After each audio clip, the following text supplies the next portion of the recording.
Rodrigo Sánchez, ¿cómo estás? Muy buenas tardes. Muy feliz de volver a mi país. En todo caso, sí, más tiempo que te tuvimos fuera. Mauricio Morales, ¿cómo estás? Hola, ¿qué tal? Buenas tardes, ¿cómo les va? Súper bien. Hola. Hola, hola. Oye, y aprovechamos de hacer la aclaración una vez más. Nosotros, Rodrigo Sánchez, partimos pelando la cadena del presidente de mañana. Buena hora, ¿eh? Por la hora. No, sí, pero es que hay un detalle. Chile juega a las 8. Tiene algo de razón y justificación el presidente No la habíamos visto. Muchas gracias, presidente Gabriel Boric. Sí, que no, y por último, claro, para que alguien la vea. Sí, es importante y no interrumpir la transmisión del partido, sí. Toda la Efectivamente, razón. hace sentido que el presidente haga la... No me había percatado de ese detalle. Sí. Nosotros tampoco. No, nosotros tampoco. Y alguien le escribió a Juan Manuel Astorga y ahí se haciéndonos ver eso. Nos dimos cuenta, sí. Sí, es verdad, Presidente sí. que además es futbolero, que estuvo en la inauguración del Mundial Sub-20 el fin de semana. Es verdad. Oye, vamos a lo que nos convoca el día de hoy. Cadem, Mauricio Morales, con una consolidación de este relojito de José Antonio Kast a la baja. Sí. Me refiero relojito de 1%, porque, y lo hemos dicho varias veces, 1%, la verdad es que no significa mucho, está dentro del margen de error. El tema es que es pero 1% de a un pesito en un pesito. todas las semanas, hasta el punto que ahora Evelyn Matei, prácticamente sin subir, está a tan solo 6 puntos de José Antonio Kast en esta encuesta en específico. Exacto. Circularon, colegas, 4 encuestas durante este fin de semana: la encuesta Cadem, la encuesta Panel Ciudadano UDD, la encuesta Criteria, la encuesta Pulso Ciudadano. Si es que uno se remitiera a la encuesta Panel UDD y a la encuesta Criteria, llegaría fácilmente a la conclusión de que la lucha está centrada casi exclusivamente en Janet Jara y José Antonio Kast. De hecho, Criteria le entrega un 30% a Jara, un 24% a Kast, la UDD 25 y 25 ambos, con distancias que varían entre 9 y 10 puntos respecto a quien viene tercero. Es decir, si uno mirara esas dos encuestas, no habría discusión respecto a que la carrera presidencial está focalizada en estos dos liderazgos que acabo de mencionar. Pero si se analizan los datos de la encuesta Pulso Ciudadano y particularmente los datos de Cadem, llegamos a una interpretación distinta. En Cadem, como tú lo acabas de señalar, José Antonio Kast lleva 6 semanas consecutivas bajando un punto porcentual, como tú lo acabas de explicar muy bien. Un punto comparado semana a semana no representa una diferencia estadísticamente significativa, pero si hacemos la serie completa, hay efectivamente un declive. En un minuto le sacó 15 o 16 puntos a Evelyn Matei, ahora le está sacando solamente 6 puntos, y lo más importante es lo que mencionaste al final, es decir, que si bien Evelyn Matei está lejos de ese 11% que marcó hace aproximadamente un mes y que hoy día marca 17 puntos, el alza de ella no ha sido del todo furiosa como uno podría haber esperado, ha sido una arremetida fuerte, y por otro lado está lo que sucede con Johannes Kaiser, que está marcando 11 puntos. Y solamente como cierre, fíjense ustedes que estuve calculando los intervalos de confianza para cada estimación puntual. ¿A qué me refiero con esto? A la banda en la que se mueve cada porcentaje que obtiene cada candidato en función del error. Esto es un cálculo matemático. Y se van a sorprender un poco porque, fíjense, el intervalo de confianza de José Antonio Kast en la encuesta Cadem, la estimación puntual es 23. Y esa banda se mueve, el intervalo de confianza se mueve entre 26,1 y 19,9. Y en el caso de Evelyn Matei, se mueve entre 19,8 y 14,2. Ya, 19,8 difícilmente va a alcanzar para meterse en segunda vuelta. Claro, el punto es el siguiente. El punto es que en términos estadísticos, Evelyn Matei, si es que recorta en un punto más la próxima semana, ya entra en zona de empate estadístico con José Antonio Kast. Y ahí la pregunta va a ser, bueno, ¿cómo es posible que, suponiendo que Kast quedara en 22 y Matei en 18, que un 22 no sea superior a un 18? Y lo he explicado muchísimas veces acá. Estas encuestas tienen, o la encuesta Cadem tiene 703 casos, las bandas de error son muy grandes, y cuando los intervalos se topan, ahí es cuando uno declara empate estadístico. El intervalo de Kast, como decía, está entre 26 y 19,9, y el de Matei entre 19,8 y 14,2. O sea, está en el límite. Y el intervalo de Kaiser está entre 8,7 y 13,3, pisándole los talones también a Evelyn Matei. Es decir, si es que esta tendencia continuara, podríamos llegar en algún minuto, capaz, quién sabe, a una suerte de triple empate entre los tres candidatos de derecha si las tendencias se mantienen. Interesante. Imagínate a la hora hasta la hora que vamos a estar transmitiendo, Rodrigo Sánchez, si esa cosa llegara a pasar. Final de infarto. Y lo peor es que no es la final, No, ni sino que es siquiera, la es como semifinal. ¿Saben lo crítico además del análisis que hace Mauricio? ¿Qué? Y esto del subir un puntito una semana o bajar un puntito una semana? Es que quedan pocas semanas. Pues ya entramos en el mes de 7 octubre. semanas. Y el mes de octubre ya es innegable que es un mes decisivo. Y es un mes decisivo por dos razones. Primera, estamos, podríamos decir, en tierra derecha en relación a los últimos debates, que ya tenemos más o menos agendados, donde van a participar todos los candidatos. Estamos a puertas de la franja, que también va a ser determinante. Pero además, como buen chileno, la mayoría de las personas que podríamos decir se encuentran en el lado más despolitizado quizás en este país, van a tomar su definición a última hora, y cuando hablamos de última hora estamos hablando de estas semanas. Estas semanas van a estar repletas de estímulos y son semanas donde seguramente los candidatos ya no van a hacer promesas generales, sino que van a empezar a hablar de temas más aterrizados y con números. Ya no vamos a hablar probablemente de mejor o más seguridad, sino que vamos a hablar de cuántos carabineros, cuántos PDI, cuántas cárceles. Ya no vamos a hablar de mejores condiciones laborales, sino que del salario mínimo, que al menos una candidata ya lo ha hecho parte de su campaña, hasta dónde lo queremos tirar. Vamos a hablar hasta dónde queremos subir las pensiones, de temas mucho más concretos que van a apuntar a un electorado menos politizado, probablemente. Y en función de eso, y en función también de los números, es que hemos visualizado que los candidatos están afinando sus estrategias.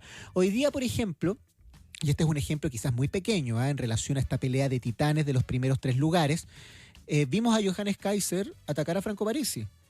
Atacar a Franco Parisi citándole los episodios polémicos en relación a sus contratos en universidades, diciendo que a él lo echaron no por lindo de un par de universidades, y uno se pregunta, ¿y por qué pelea con Parisi? Porque está viendo que Parisi baja. Exactamente, exactamente. Entonces de algún lugar hay que sacar un numerito, un decimal, lo que sea, para poder subir. Hay candidaturas que ya asumen que son candidaturas en función de hacer crecer ciertos partidos, ciertos movimientos, de tironear de alguna forma el cerco. Las candidaturas que van en los primeros 3 lugares obviamente se están disputando algo mucho más grande y están arriesgando mucho menos. A Janet Jara en particular le conviene mucho, y esto también lo han planteado al interior del oficialismo fuera de micrófono, que José Antonio Kast y Evelyn Matei estén acortando su distancia y que ojalá Evelyn Matei le haga mucho daño a José Antonio Kast y la diferencia entre ambos no sea sideral, siempre y cuando Janet Jara pase en primer lugar a segunda vuelta y por lo menos logre convocar un 30%, y estamos hablando de ese 30% que es representativo del gobierno. Pero en la medida que Kast y Matei tienen una disputa reñida, quiere decir que en la segunda vuelta cualquiera de los dos que pase va a salir relativamente dañado. Pero ojalá para Janet Jara sea José Antonio Kast, porque es el único candidato con el que alguna chance tiene de lograr ser competitiva, porque frente a Evelyn Matei, a todas luces, va a ser mucho más complejo el escenario. Pero insisto, esto siempre y cuando Janet Jara logre consolidarse en la primera vuelta como la ganadora de esa instancia con al menos un 30%. ¿Por qué? Porque su estancamiento en las encuestas ya está teniendo consecuencias que se están visualizando al interior de las colectividades que la apoyan.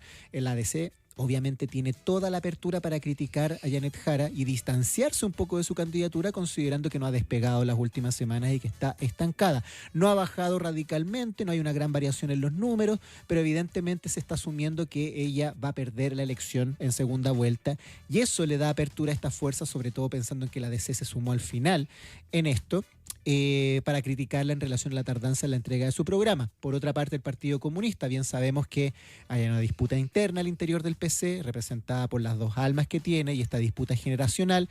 Lautaro Carmona y Janet Jara han sacado chispa durante los últimos días a raíz de declaraciones, ustedes bien saben, esta falta de afecto que acusaba Janet Jara en el programa de Pedro Carcuro. Hoy día Lautaro Carmona dice: yo no quiero entrar en detalles que tienen que ver con conceptos más bien personales, valóricos. El Partido Comunista está detrás de la candidatura, pero a la hora de marcar los puntos, evidentemente que Lautaro Carmona lo va a hacer. Entonces, para cerrar, estamos en días que son muy importantes, de definiciones que son clave para las pretensiones que cada candidatura tiene. Y queda poco tiempo, queda muy poco tiempo, y aquí estamos en un modo a prueba de fallos. O sea, la persona que más errores cometa es probablemente la persona que va a quedar en el camino de aquí a noviembre. Ojo con... Sí, solo... No, pero a ver si te sirve, Mauricio, y si no, no. Igual con el efecto comunicacional que puede, porque Jara, claro, empieza a decir que puede pasar con un margen importante a segunda vuelta en el primer lugar, pero ojo con el efecto comunicacional de que 3 candidatos de la derecha, ni siquiera de sectores medio indefinidos o ideológicamente flexibles como el Partido de la Gente, que 3 candidatos de la derecha eventualmente saquen alrededor del 18% cada uno, ¿no? El efecto comunicacional que eso sería para una segunda vuelta, o sea, por más de que Jara le saque 12 puntos en la primera vuelta de ventaja, el efecto comunicacional de que se sumen cerca de 60% con candidatos de la derecha es, valga la redundancia, derechamente súper nocivo para Janet Jara, Mauricio. Derechamente. Claro, sería la primera vez en la historia reciente de Chile que una segunda vuelta es definida por un candidato que pase con esa porción de votos. Lo más bajo fue el presidente Boric, bien digo, que sacó cerca del 24, el 25%. Y si un candidato, como comentaban ustedes, de la derecha pasa con un 18% solamente, sería una cuestión histórica, pero también demuestra el nivel de descoordinación que hay arriba y abajo, es decir, el nivel de descoordinación que hubo en la élite para escoger los candidatos. De hecho, no hubo coordinación porque no hubo ningún proceso de primarias, y lo que están viendo los electores, si es que Kast sigue bajando, los electores de derecha van a llegar el día de la elección con la incertidumbre respecto a cuál de los candidatos va a pasar finalmente, y eso alimenta o incentiva el voto sincero, que es lo contrario al voto estratégico. El voto sincero es: yo voy a votar por Kaiser aunque vaya cuarto o aunque vaya quinto, pero si veo que el día de la elección o al día de la elección Kaiser es una figura competitiva, lo voy a votar igual. Porque la gente podría pensar, el elector de Kaiser, ¿para qué voy a perder mi voto si él va a llegar cuarto o quinto? Y en su lugar se lo doy a Kast, que es más o menos de la misma tendencia política de Kaiser, y hago un voto útil, ¿verdad? Pero en caso de que lleguen los 3 con opciones de pasar a la segunda vuelta, eso va a estimular el voto sincero. Lo segundo que les quería mencionar es que si uno analiza los datos de la encuesta Pulso Ciudadano, hay un par de datos que llaman la atención. En primer lugar, en promedio, la gente, en la encuesta le piden que escoja un candidato y le preguntan si es que está decidida a votar por él. En promedio, el 21,5% de los que menciona un candidato no está del todo decidido por ese candidato. El 21,5%, pero si uno hace el desagregado, en los segmentos altos, esa poca decisión es del 4,9% y en los sectores de menores ingresos de un 28%. Si uno lo separa por género o por sexo, en los hombres la indecisión es del 14% y en las mujeres del 28%. Y si lo analiza según edad, son los grupos extremos, es decir, los más jóvenes y los más longevos, los que muestran un mayor nivel de indecisión. ¿A qué quiero llegar con esto? En la encuesta del año 2021 con voto voluntario, había un 25% de personas que a estas alturas decía: no sé, no contesto, no voy a votar, ¿verdad? Porque no votar era una opción. Claro. Entonces, el 25% decía: no voy a ir a votar. Ahora se le formula la misma pregunta, y como el ciudadano sabe que el voto es obligatorio independiente de si va a haber o no sanciones, se ve, valga la redundancia, obligado a tomar alguna de las 8 opciones que están en competencia, ¿cierto? Ya. Esas opciones que toma un votante que le muestran la papeleta y que sabe que no existe la opción no ir a votar porque de escogerla se va con sanciones, al elegir un candidato lo hace de manera blanda, por decirlo de alguna forma. Es decir, tenemos solamente un 8% de gente que dice que no va a votar, que no sabe, no contesta, que no le gusta ninguno. Pero cuando analizamos la dureza de esa decisión, tomando en cuenta la intención de voto por los 8 candidatos, es muy probable que comencemos a observar, tal como lo han mostrado las encuestas, movimientos internos, traslados internos de los candidatos que vienen en sintonía con lo que mostró en su minuto la encuesta Panel Ciudadano UDD, que decía precisamente que un 25% a la semana iba cambiando de opción. Sí, pues. Claro, a nivel agregado nosotros no vemos mucho, pero como no disponemos de la base de datos, y las bases de datos en formato panel son las que sirven para esto, no podemos ver los movimientos internos. Pero estas dos cifras, es decir, que uno de cada 4 chilenos esté cambiando de candidato y que cerca del 22% no se muestre decidido a votar por la opción que eligió, nos da cuenta de que hay un electorado blando, que es seguramente el electorado que, si el voto fuese voluntario, jamás iría a votar.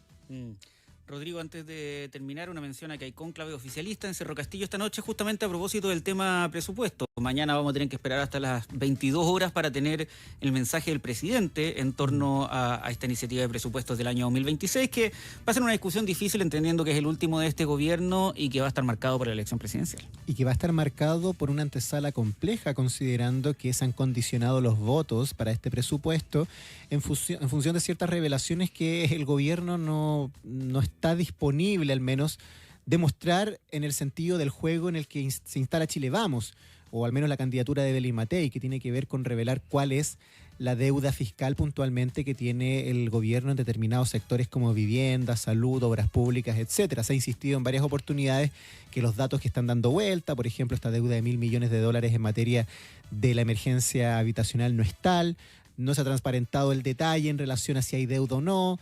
Bueno, todo eso evidentemente va a formar parte de la discusión que se va a dar dentro de las próximas horas, porque al presidencializarse este último presupuesto, independiente que es un tema muy técnico y quizás a la gente no le hace mucha oreja, es un tema que va a generar ruido en el Congreso, que va a generar también falta de gobernabilidad en relación a un tema que debería ser también sumamente republicano, considerando que este presupuesto no lo va a ejecutar el gobierno del presidente Gabriel Boric, sino que el próximo presidente o presidenta de la República.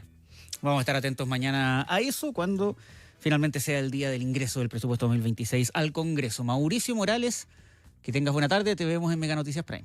Sí, nos vemos, Chao, que estén muy bien, chao. un abrazo. Rodrigo Sánchez, qué bueno tenerte de regreso. Hasta mañana. Un gusto, hasta mañana. Faltan Chao. 7 minutos para las 7 de la tarde.